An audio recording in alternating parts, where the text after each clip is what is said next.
Next example पढ़ते हैं बेटा हम इवेपोरेशन कॉजेज कूलिंग का। We should wear cotton cloth in summer.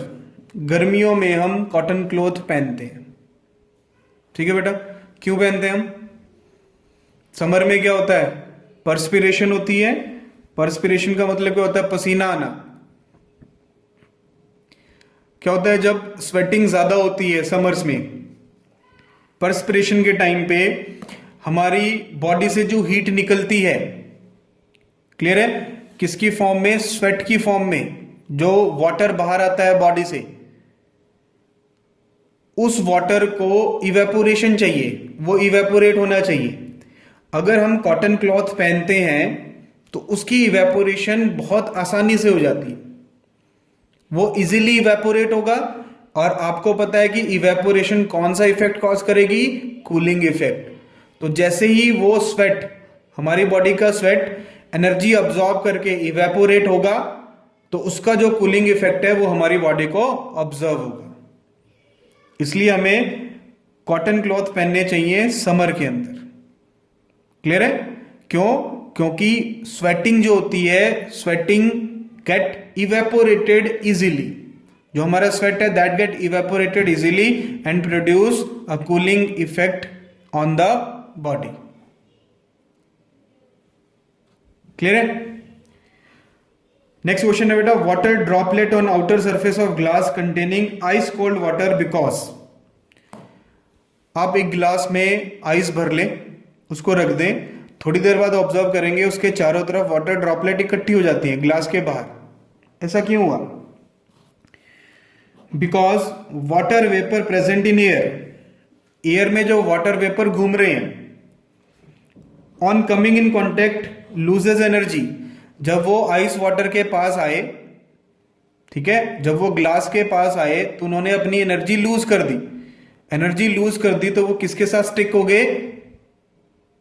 Glass के साथ स्टिक हो गई। और जब वो स्टिक हुए they get converted into liquid state.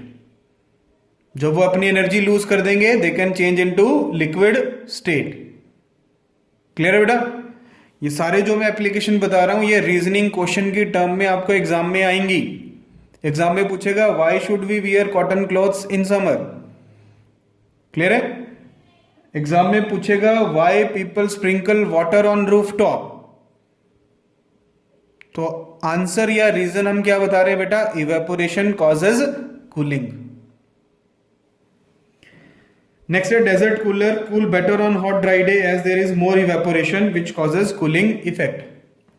जब बहुत ज्यादा गर्मी होती है जिस दिन, उस दिन जो हमारा कूलर होता है, हम घर में कूलर यूज करते हैं, कूलर में आपने ऑब्जर्व किया होगा कि उसमें वाटर चारों तरफ स्प्रिंकल होता रहता है। अंदर जो मोटर है कूलर के अंदर वो वाटर स्प्रिंकल करती है तीनों साइड पे, ठीक है। और तीनों साइड पे जो जाली लगी होती है उसमें ग्रास मटेरियल लगा होता है, घास का मटेरियल लगा होता है। और जब वो ग्रास मटेरियल वेट हो जाता है, पानी से वेट हो जाता है, तो बाहर रखा होता है आपका कूलर। जब सनलाइट पड़ती है कूलर पे तो वाटर की इवेपोरेशन होगी, और जैसे ही वाटर इवेपोरेट होगा उसका जो कूलिंग इफेक्ट है आपको रूम के अंदर ऑब्जर्व होगा। तो जितनी ज्यादा गर्मी होगी, ठीक है, उतनी ज्यादा इवेपोरेशन, और जितनी ज्यादा इवेपोरेशन उतना ज्यादा कूलिंग इफेक्ट। क्लियर है बेटा?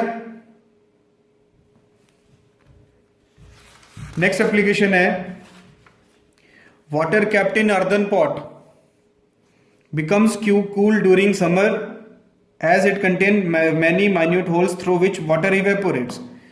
घड़ा जो होता है, मटका होता है, मटके में पानी ठंडा रहता है। अगर आप उसको बाहर भी रख दें, सनलाइट में भी रख देंगे, धूप में भी रखा रहेगा, तब भी उसके अंदर पानी ठंडा रहता है। उसका रीजन क्या है बेटा? कि जब अर्दन पॉट बनता है, जब मटका बनता है, तो उसके अंदर क्या होते हैं? माइन्यूट पोर्स होते हैं। पोर्स मतलब हल्के हल्के छेद होते हैं, इतने छोटे छेद होते हैं कि हम ऑब्जर्व नहीं कर सकते। उन माइन्यूट होल से क्या होता है? वाटर इवेपोरेट होता है सनलाइट की वजह से। सन क्या करता है? उस वाटर को इवेपोरेट करेगा, और उसका जो कूलिंग इफेक्ट आएगा वो किस में जाएगा? वाटर में। और पानी क्या रहेगा? ठंडा। क्लियर है? ये जो एप्लीकेशन हमने पढ़ी, ये कौन सी एप्लीकेशन है? Evaporation causes cooling. समझ आई बात बेटा? हमने आपको चैप्टर कंप्लीट करा दिया। चैप्टर का नाम था मैटर। मैटर में आपको पढ़ाया गया कि matter is made up of particles. Particles are very very small, particles are in continuous motion, particles have interparticle space and they have intermolecular forces. उसके बाद आपको पढ़ाया they can classified into 3 states, solid, liquid and gas. Clear है? उसके बाद आपको सिखाया how will you interconvert states of matter, solid into liquid, liquid into gas. The conversion of solid directly into gas is called sublimation. And the solid that show sublimation are called sublime solid. Last आपको बताया evaporation, and evaporation causes a cooling effect. Clear बेटा? इसके questions आपने try करने हैं। जिस question में आपको प्रॉब्लम आएगी आप मेरे से व्हाट्सएप करके या कॉल करके पूछ सकते हैं। डन?